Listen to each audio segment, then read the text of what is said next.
પાકિસ્તાન સાથે સર્જાયેલી તણાવભરી પરિસ્થિતિના કારણે વલસાડ જિલ્લામાં વહીવટીતંત્રને પોલીસ દ્વારા પણ એલર્ટ મોડ પર આપવામાં આવ્યો છે। જિલ્લામાં 70 કિલોમીટરના દરિયા કિનારા વિસ્તારમાં વિશેષ તકેદારી રાખવામાં આવી રહી છે। મહત્વપૂર્ણ છે કે વલસાડ જિલ્લાના દરિયા કિનારા વિસ્તારમાં 25થી વધુ ગામો આવેલા છે। કિનારા વિસ્તારના 6 જેટલા પોલીસ સ્ટેશનો છે। આથી પોલીસ દ્વારા આ દરિયા કિનારા વિસ્તારમાં સઘન વાહન ચેકિંગ હાથ ધરવામાં આવી રહ્યું છે। સાથે દરિયા કિનારા વિસ્તારના સ્થાનિક લોકોને માછીમારો સાથે બેઠકો યોજી હતી, જેમાં માછીમારો અને સ્થાનિક લોકોને દરિયામાં થતી ગતિવિધિ, શંકાસ્પદ ગતિવિધિ કે કોઈ અજાણ્યા વ્યક્તિ કે શંકાસ્પદ વ્યક્તિ દેખાય તો તેમના અંગે પોલીસને જાણ કરવામાં પણ સૂચનો કરવામાં આવી રહ્યા છે। સાથે દરિયા કિનારે કોઈ અજાણી બોટ કે હિલચાલ દેખાય તો તાત્કાલિક તંત્રને તેની જાણ કરવા પોલીસ દ્વારા લોકોને સમજાવવામાં આવ્યું છે। આમ જિલ્લાની દરિયા કિનારા વિસ્તારમાં સ્થાનિક લોકો અને અગ્રણીઓની સાથે પોલીસ સતત સંપર્કમાં છે અને પરિસ્થિતિ પર બાજ નજર રાખવામાં આવી રહી છે।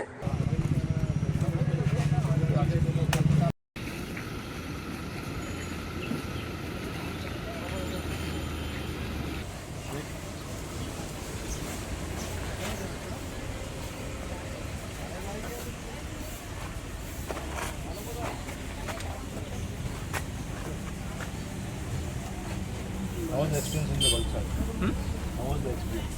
The experience in India, great, amazing. Yeah, really good time, yeah.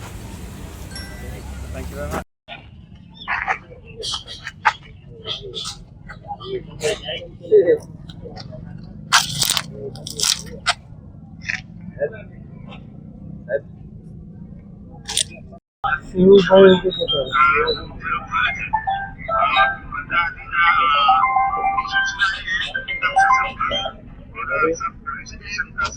हाँ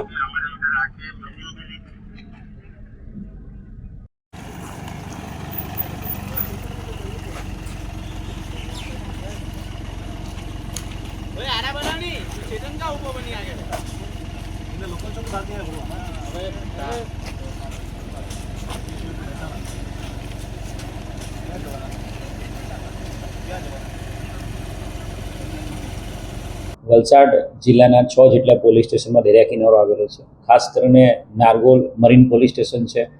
આપણા ઉમરગામની જે જેટી છે ત્યાંથી ઘણા બધા ફિશરમેન્સ ફિશિંગ માટે જતા હોય છે। તમામ 6 પોલીસ સ્ટેશનના તમામ જે દરિયાકાંઠાના વિસ્તારના ગામડાઓમાં થાણા અધિકારી દ્વારા મિટિંગ લેવામાં આવી છે। ખાસ કરીને ફિશરમેન વોચ ગ્રુપ જે બનાવવામાં આવ્યા છે, વોચ ગ્રુપના સભ્યોને સાથે રાખીને તમામ ફિશરમેન સાથે 1-to-1 મિટિંગ કરવામાં આવી રહી છે। વિસ્તારના ગામડાઓના સરપંચોના વોટ્સઅપ ગ્રુપમાં પણ અલગ અલગ મેસેજીસ પાસ કરવામાં આવ્યા છે। તમામ જગ્યાએ થાણા અધિકારીએ મિટિંગ લીધી છે અને આ પરિસ્થિતિને ધ્યાને રાખીને વિસ્તારમાં કોઈપણ પ્રકારની શંકાસ્પદ પ્રવૃત્તિ, દરિયાકાંઠે કોઈ શંકાસ્પદ પ્રવૃત્તિ કે કોઈ શંકાસ્પદ વ્યક્તિની હિલચાલ દેખાય તો તાત્કાલિક પોલીસ કંટ્રોલ રૂમ વલસાડ સાથે સાથે ડિઝાસ્ટર કંટ્રોલ રૂમ વલસાડ જિલ્લાનો જે ડિઝાસ્ટર કંટ્રોલ રૂમ કલેક્ટર કચેરી ખાતે કાર્યરત છે તે અને એની સાથે સાથે જે નેશનલ જે હેલ્પલાઇન નંબર છે 1093 કોસ્ટલ સિક્યુરિટીની પણ જાણ કરવા માટે તમામને જાણ કરેલી છે।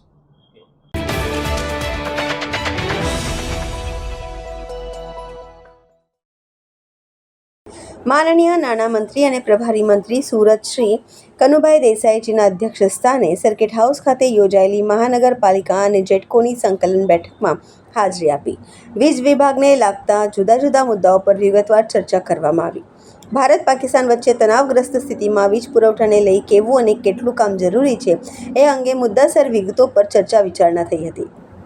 આ દરમિયાન સુરત શહેર મેયર શ્રી દક્ષેશભાઈ મવાની, સુરત ભાજપ શહેર પ્રમુખ શ્રી પરેશ પટેલ, માનનીય ધારાસભ્ય Shri Sandeep Desai, standing committee chairman અધિકારીશ્રીઓ, collector Shri, Surat municipal commissioner Shri, જિલ્લા વિકાસ અધિકારી Shri, MD GETCO, MD DGVCL તથા સુડાના ચેરમેને ખાસ હાજરી આપી હતી।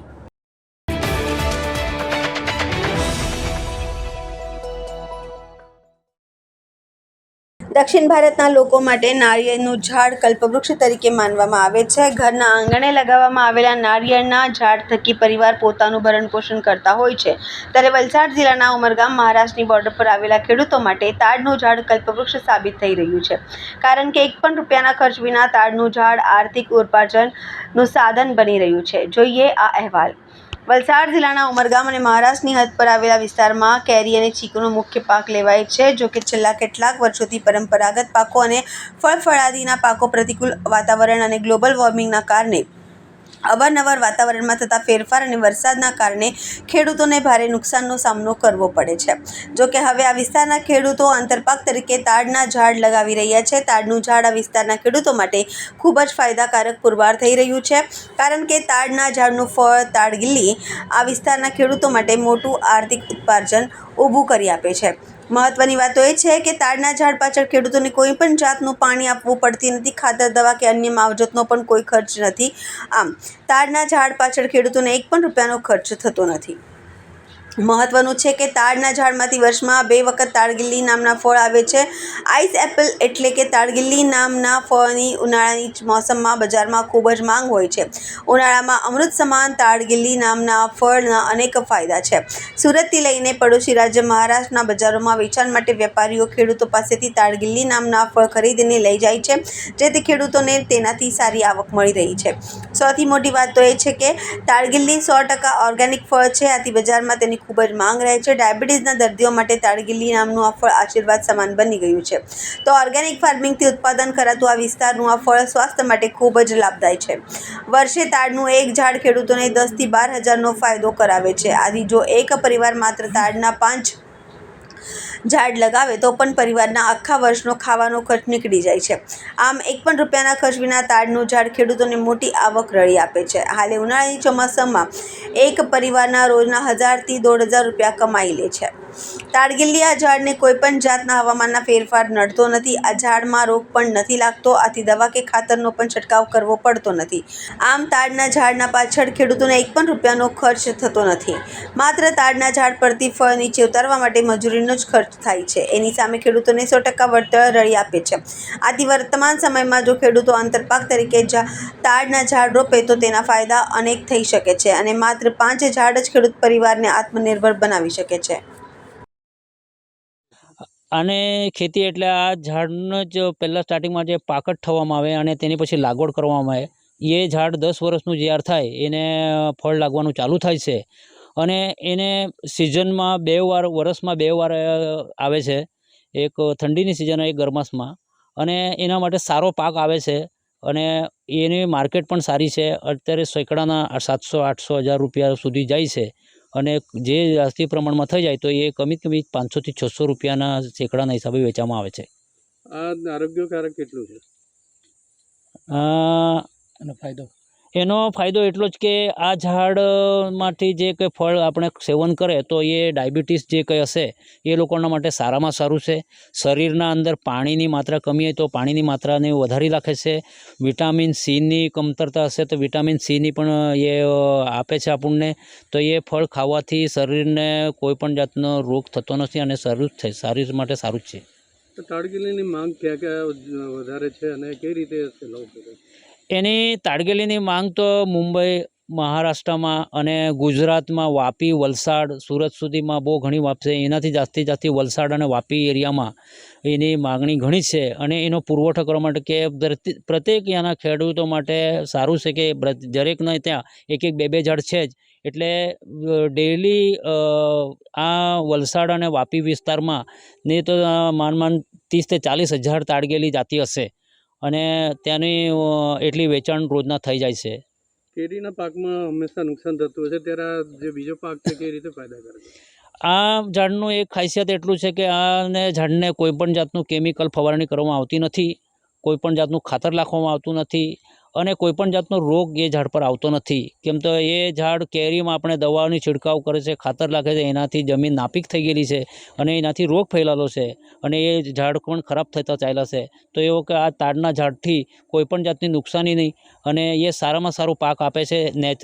નેચરલ છે, ટોટલ 100% ઓર્ગેનિક અને નેચરલ જ છે. આ આંતરપાક તરીકે લેવા છે બધા અહીંયા ખેડૂતો? શ્યોર આંતરપાક તરીકે જ લેવામાં આવે છે.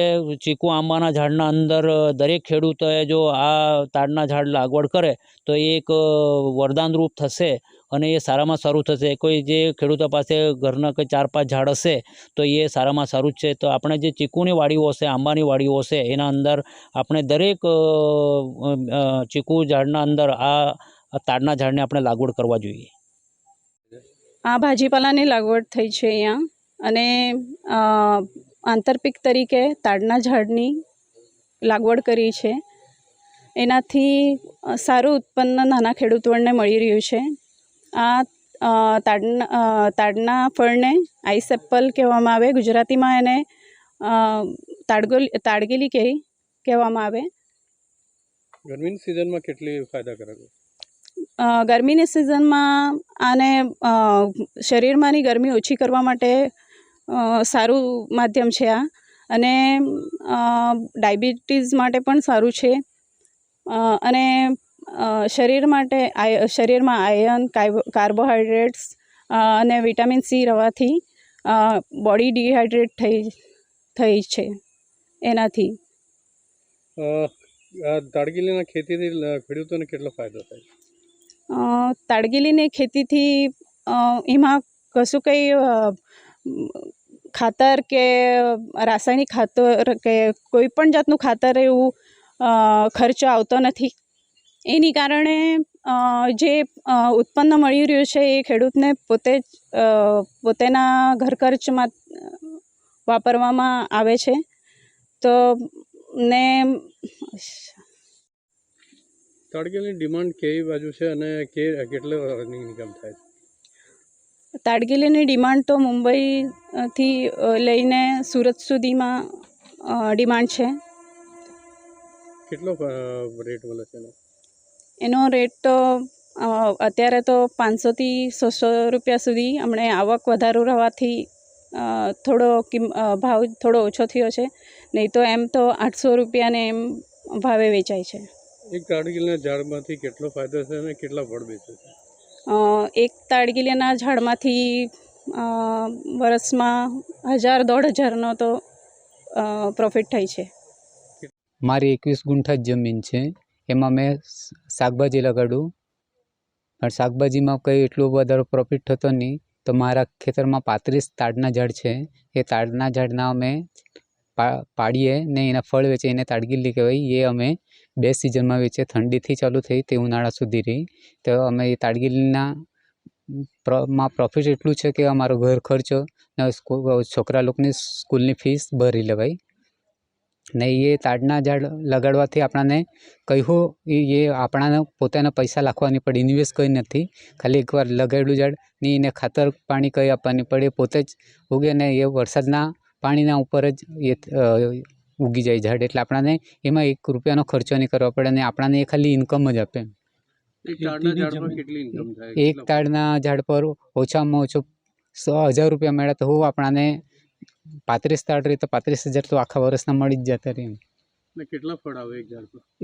એ તો ઘણા ફળ આવે. આપણે એક ઝાડ પર એક ટાઈમમાં 500 ફળ આવી જતા રહે કાઢવા જઈએ તો. આપણે સૌથી વધારે ડિમાન્ડ કઈ બાજુ છે? સૌથી વધારે આપણા પાલઘર જિલ્લામાં એ છે ને વલસાડ, વાપીના ગ્રાહક વધારે રહે ને વલસાડમાં જ વધારે ખપ. એટલે સવારના વલસાડમાં લોકો લેવા આવે, વેપારી લોકો, એ લોકો પાછા ગુજરાતમાં લઈને ચાલી જતા રહે.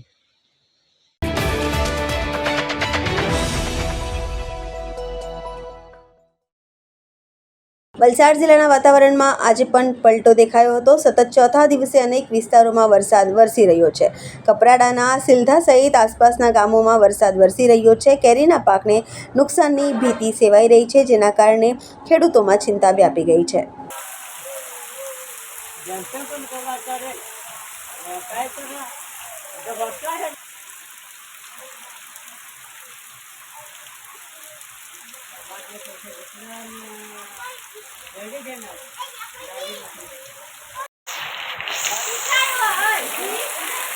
દૂર રહેજે.